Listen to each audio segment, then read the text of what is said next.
சங்கரன்கோவில் மலர் சந்தையில் மல்லிகைப்பூ விலை திடீரென உயர்ந்து 1 கிலோ 10,000 ரூபாய்க்கு விற்பனை செய்யப்படுகிறது. இது தொடர்பான முக்கிய செய்தியை நாம் பார்த்து வருகிறோம். தென்காசி மாவட்டம் சங்கரன்கோவில் மற்றும் சுற்றுவட்டார கிராமங்களில் அதிக அளவில் மலர்கள் சாகுபடி செய்யப்படுகிறது. இந்த நிலையில் நேற்று 1 கிலோ மல்லிகைப்பூ 7,500 ரூபாய்க்கு விற்பனையானது. இன்று மேலும் விலை உயர்ந்து 1 கிலோ 10,000 ரூபாய்க்கு விற்பனை ஆகிறது. கடும் பனிப்பொழிவு காரணமாக மல்லிகைப்பூ விளைச்சல் மிகவும் குறைவாக உள்ளதால் சங்கரன்கோவில் மலர் சந்தைக்கு குறைவான மல்லிகை பூக்களே வந்திருக்கின்றன.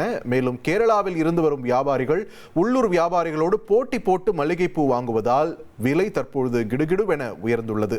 மல்லிகைப்பூ விலை உயர்வால் சங்கரன்கோவில் பகுதி விவசாயிகள் மகிழ்ச்சி அடைந்திருந்தாலுமே கூட பூக்களை வாங்கக்கூடிய வாடிக்கையாளர்களுக்கு இது மகிழ்ச்சிகரமாக இல்லை என்பதை பார்க்க முடிகிறது.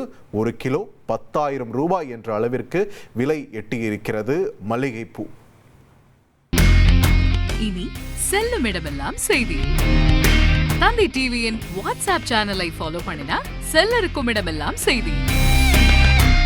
இதோ QR கோட் இப்பவே ஸ்கேன் பண்ணுங்க, ஃபாலோ பண்ணுங்க.